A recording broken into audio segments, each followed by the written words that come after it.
जय हिंद बच्चों, कैसे हैं आप सब। आशा करती हूँ आप लोग खूब स्वस्थ हैं, मस्त हैं और अपनी पढ़ाई में व्यस्त हैं बच्चों। तो आइए बच्चों, क्लास 9th के जो बच्चे हैं उनको जो हम पद्य का साहित्य का इतिहास, हिंदी साहित्य में जो पद्य साहित्य का इतिहास है बच्चों, उसकी ओर आगे बढ़ रहे हैं। तो वर्तमान में हमने सभी युगों को पढ़ते हुए अंतिम में आधुनिक युग को पढ़ा है, जो कि आचार्य रामचंद्र शुक्ल ने 4 युगों को डिवाइड किया था बच्चों। आप जानते हैं, आदिकाल, भक्ति काल, रीत काल और फिर आधुनिक काल। और आधुनिक काल में बच्चों और कई युग डिवाइड हैं, जिसमें भारतेंद्र युग हो गए, द्विवेदी युग हो गए, छायावाद युग हो गया बच्चों। अब आइए ये प्रगतवादी युग को हम आज समझेंगे। तो आइए थ्योरी आप फोकस करके पढ़िए बच्चों, क्योंकि इससे संबंधित जो क्वेश्चन बनेंगे आप उसको अच्छे से सॉल्व कर पाएंगे। और जब थ्योरी समझे रहेंगे तभी आप क्वेश्चन कर पाएंगे बच्चों।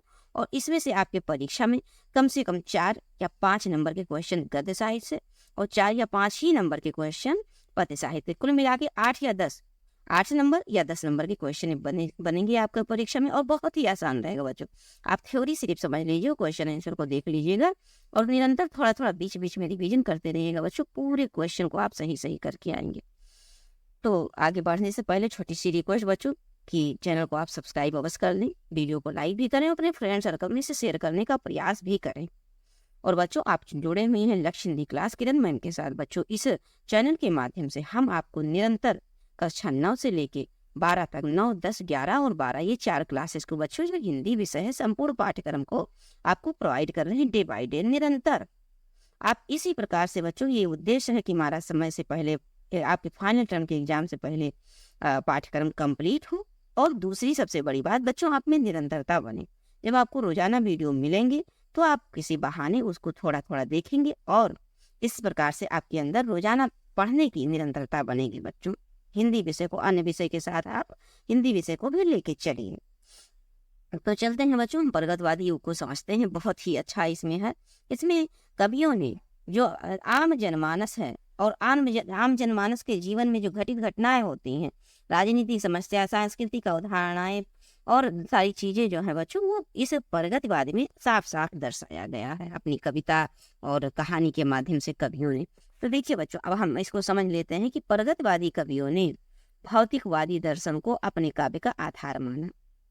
1936 से प्रगतिवादी युग का आरंभ हो जाता है। उस समय राजनीतिक क्षेत्र में फॉसिज्म और आर्थिक क्षेत्र में पूंजीवाद का प्रभाव बढ़ रहा था। सामाजिक क्षेत्र में कुरीतियां थी, रूढ़ियां थी, अंधविश्वास के अधिक से जनता त्रस्त थी। अर्थात जनता किस चीज से त्रस्त परेशान थी उस समय की, तो जो कुरीतियां थी, सती प्रथा हो गया, बाल विवाह हो गया, तो ये सब कुरीतियां थी बच्चों। और बहुत सारी कुरीतियां थी और रूढ़ियां थी, अंधविश्वास थे, विश्वास की एकदम अंध भक्ति था। तो ये सबसे जनता क्या थी बच्चों, त्रस्त थी। साहित्यिक क्षेत्र में काव्य जनता से दूर हो रहा था।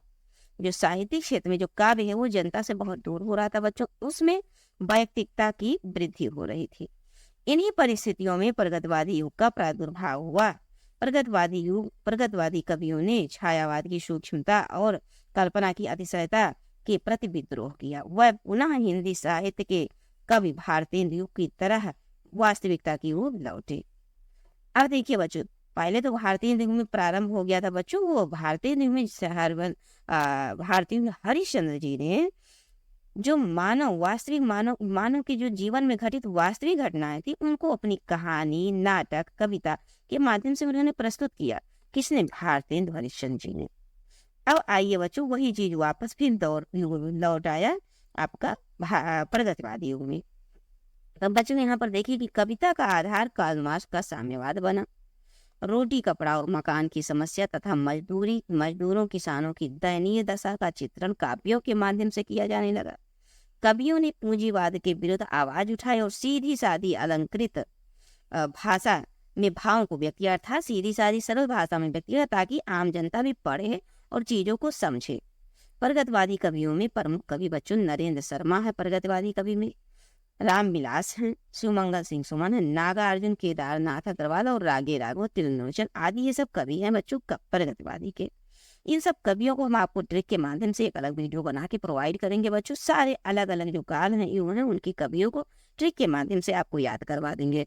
तो आगे बढ़िए बच्चों, इन कवियों में कुछ कवियों की कविताओं में सामाजिक क्रांति का स्वर अधिक मुखर हुआ। इन्होंने आदितकालीन कवियों की तरह काव्य में छंद के बंधन को स्वीकार नहीं किया। अब आगे आइए बच्चों, थोड़ा सा हम और युग को, आपने प्रगति आबादी युग को समझ लिया है बच्चों कि यहाँ पर जो नरेंद्र क्या है, देखिए बच्चों कवियों को देख लीजिए, नरेंद्र शर्मा, रामविलास शर्मा, शिवमंगल सिंह सुमन, नागा अर्जुन, केदारनाथ अग्रवाल, रागी राघव, त्रिलोचन आदि ये सब प्रमुख कवि हैं बच्चों। इन्होंने अपनी कविताओं में सामाजिक क्रांति का स्वर अधिक उठाया और रीतकालीन कवियों की तरह काव्य में छंद के बंधन को स्वीकार नहीं किया, अर्थात जो रीतकालीन कवि था, काल का युग था, उसमें कवियों ने छंद से थोड़ा सा मुक्ति लिया। भक्ति काल में दोहा छंद ज्यादा प्रयुक्त होते थे, आया फिर रीत काल, तो यहाँ पर थोड़ा छंदों से अपनी कविताओं कहानियों को मुक्त किया।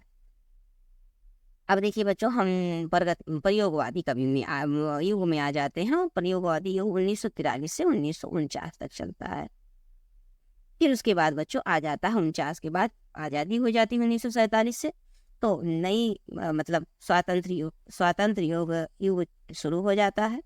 इसको साठोत्तरी युग भी कहते हैं। तो आगे पहले हम आज प्रयोगवादी कवि को युग को अच्छे से समझेंगे, उनकी रचनाओं को, कवियों को देखेंगे।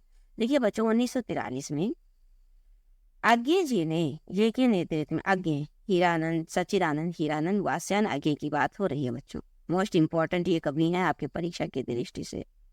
देखिए, आज्ञे जी के नेतृत्व में 7 कवियों ने हिंदी पद्य के में छंद, शैली, भाषा एवं भाव से संबंधित नए प्रयोगों को आरंभ किया। इसीलिए इस युग को प्रयोगवादी कविता या प्रयोगवादी काव्यधारा कहा गया। 1943 ईस्वी में यज्ञ द्वारा संपादित एवं प्रकाशित तार सप्तक अज्ञ संकलन में शेष काव्य में प्रयोगवाद का आरंभ हुआ। कहाँ से बच्चों? तार सप्तक से, जो कि 1943 से प्रारंभ हुआ था। तार सप्तक को अभी आप समझ लीजिए बच्चों। फिर उसके बाद 3 और तार सप्तक प्रारंभ हुए थे, उसको हम डिटेल ऐसे सेट करके आपको समझा देंगे। जिसे देखिए इसमें भी दिया हुआ है चीज़ों को, आप समझिए। पहला तो तार सप्तक था, उसको तार सप्तक सिर्फ कहा गया। फिर आगे जो आया 1943 के और 3 तार सप्तक आए बच्चों, उसके बारे में हम जिक्र करते हैं आगे। तब तक पहले आगे ये बढ़ते हैं। क्या कहा है इन्होंने कि ये तार सप्तक के माध्यम से प्रयोगवादी काव्यधारा कहा गया, प्रयोगवादी कविता या प्रयोगवादी काव्यधारा कहा गया। किसे? ये जो प्रयोगवादी युग है। और इसमें अज्ञे जी द्वारा रचित तार सप्तक से इस प्रयोगवाद का शुरुआत हो जाता है। 1943 में प्रकाशित प्रथम तार सप्तक, जिनमें 7 कवियों की रचनाएं हैं। मतलब कितने कवि हैं? 7 कवि की रचनाएं हैं। सप्तक इसीलिए नाम ही दिया गया बच्चों। उन कवियों को अज्ञे ने राहों का अन्वेषी कहा। क्या कहा? राहों का अन्वेषी कहा। जो तार सप्तक में 7 कवि थे, उन 7 कवियों में अज्ञे, गजानन माधव मुक्तिबोध, नेमीचंद जैन, भारत भूषण अग्रवाल, प्रभाकर माचवे और गिरजा कुमार माथुर, रामविलास शर्मा, ये सब मेन है बच्चों। अब आते हैं दूसरा तार सप्तक। अब आपने 1943 में देखा कि पहला तार सप्तक शुरू हुआ। अब इसी 1943 में आप 8 जोड़ देंगे तो आपका आ जाएगा 1951। 1943 में आपने 8 जोड़ दिया। देखिए बच्चों, 1943 में आपने 8 जोड़ दिया तो आ गया आपका 1951। ये दूसरे तार सप्तक का डेट है।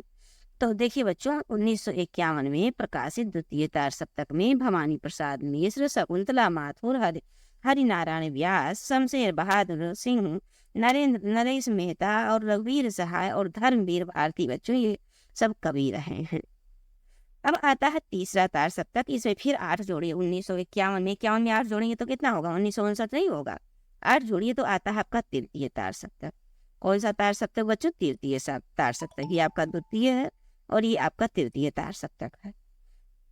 अब इसमें देखिए बच्चों, प्रकाशित होता है जिसमें प्रताप नारायण मिश्र, प्रताप नारायण त्रिपाठी है, कीर्ति चौधरी है, मदन वात्स्यायन है, केदारनाथ सिंह इसमें भी है, कुंवरनाथ केदारनाथ सिंह हाँ बच्चों, और कुंवर नारायण, विजय देव नारायण शाही है और सर्वेश्वर दयाल सक्सेना है।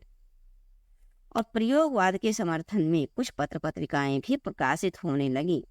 कुछ प्रयोगवादी कवियों को के अपने कविता संग्रह भी प्रकाशित किए। जो प्रयोगवादी कवि थे, अपनी कविता संग्रह अर्थात छोटे छोटे कविताओं को एक इकट्ठा करके प्रकाशित करवाया।